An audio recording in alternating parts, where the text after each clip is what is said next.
Assalamualaikum warahmatullahi wabarakatuh sahabat YouTube. Ketemu lagi bersama saya di channel Pemburu Fakta News. Saat kaya semua seperti saudara, saat miskin tak ada yang peduli. Mungkin banyak yang pernah atau sedang mengalami ini. Saat usaha kita drop, bisnis orang tua juga anjlok, utang di mana-mana, orang-orang yang kita kenal jadi enggan bertemu. Bahkan kalau ketemu di jalan, mereka akan cari alasan untuk belok arah menghindari kita. Jangankan hanya teman, keluarga sendiri juga jadi enggan ngobrol-ngobrol lagi. Pacarmu mungkin akan minta putus dalam kondisi begitu.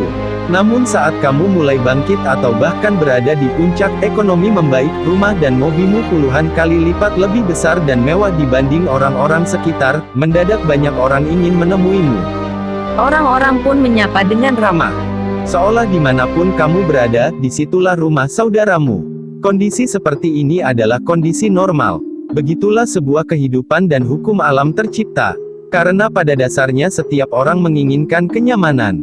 Saat kita berada di bawah dan terpuruk, orang-orang di sekeliling kita menghindar karena malas mendengar cerita sedih penuh kegagalan. Mereka juga takut dipinjami atau dihutangi. Kamu juga akan menjadi orang yang tidak penting lagi untuk diajak diskusi. Karena apa yang bisa diharapkan dari orang yang gagal? Bahkan berkomentar dan memberi masukan pun pasti tidak diterima. Ya karena hidupnya sendiri sudah gagal kok mau memberi masukan. Dua kondisi hidup ini pasti pernah kamu alami, atau akan kamu alami nantinya. Lalu apa yang perlu dilakukan ketika kamu berada di dalam salah satu kondisi tersebut? Saya pernah merasa berada di posisi yang begitu kelam, jatuh ke lubang kegagalan yang sangat dalam. Ijazah sarjana tertahan karena tak punya biaya, sehingga tidak bisa melamar kerja atau melanjutkan kuliah. Selain itu orang tua juga dalam kondisi drop. Hutang di mana-mana. Yang saya lakukan pada masa-masa kritis dulu adalah menjaga impian dan semangat untuk hidup. Mengapa ini penting? Karena dalam situasi terburuk, banyak orang cenderung berpikir bagaimana caranya agar bisa cepat keluar dari masalah yang dialaminya. Padahal berpikir dalam kondisi terburuk itu sungguh tidak mudah.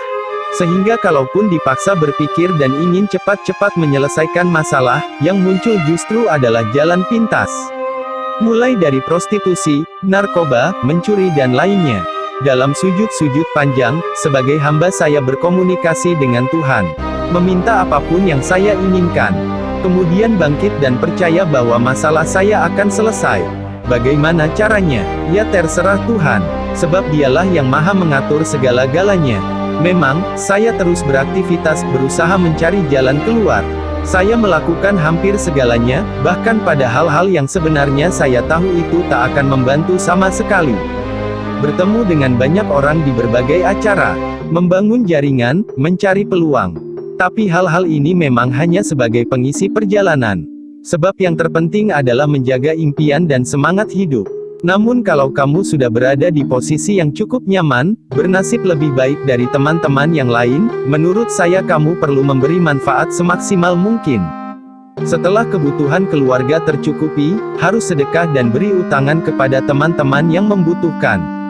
Sedekah dalam pemahaman saya sebagai orang awam bukan sebagai metode transaksi materi dengan Tuhan. Tidak bisa kita sedekah 1 juta misalnya, kemudian berharap dilipat gandakan menjadi 10 kali lipat.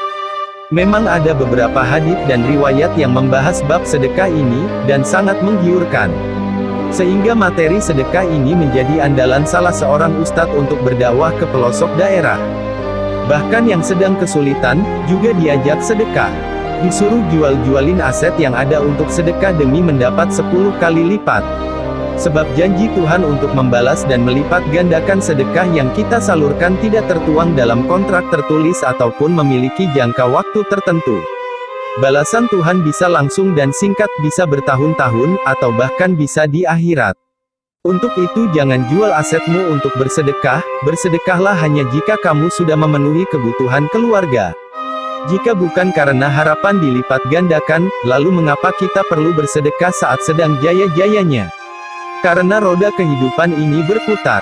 Hari ini jaya, besok atau lusa bisa saja berada di bawah lagi. Dan saat berada di bawah, apa kita tidak malu meminta-minta kepada Tuhan sementara saat jaya malah melupakan anjuran-anjurannya? Bukankah doa kita sama? Saat terpuruk dan berada di bawah, kita kerap berdoa dan berandai-andai, kalau saya kaya pasti saya sumbang untuk si A, bersedekah dan sebagainya. Jadi tak ada alasan untuk tidak kita lakukan. Begitu juga dengan alasan mengapa kita perlu memberi utangan terhadap teman-teman yang membutuhkan. Karena roda kehidupan ini berputar dan punya konsekuensi logis.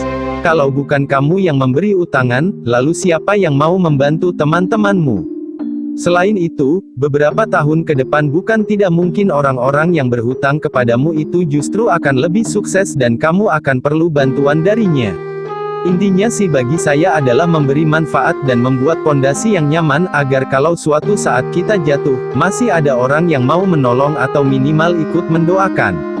Yang repot kan kalau ada orang kaya raya, tidak mau pinjamin uang, pelit dan tidak bersedekah. Itu kalau dia jatuh miskin, rasanya akan membuat beberapa orang menjadi bahagia dan tertawa-tawa. Terakhir, saya tahu bahwa dua kondisi ini memiliki tantangan yang sama-sama berat. Saat miskin cenderung ingin ambil jalan pintas agar cepat kaya, saat kaya mereka merasa takut jatuh miskin sehingga begitu ketat menjaga keuangan. Uang dan kekayaan seolah-olah hanya untuknya sendiri dan tidak boleh ada yang pinjam. Tapi karena roda ini berputar, marilah berputar dengan sesuai. Agar saat miskin tetap berwibawa, dan saat kaya raya tetap bersahaja.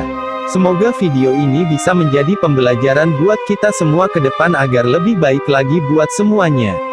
Wabillahi taufik walhidayah. Assalamualaikum warahmatullahi wabarakatuh.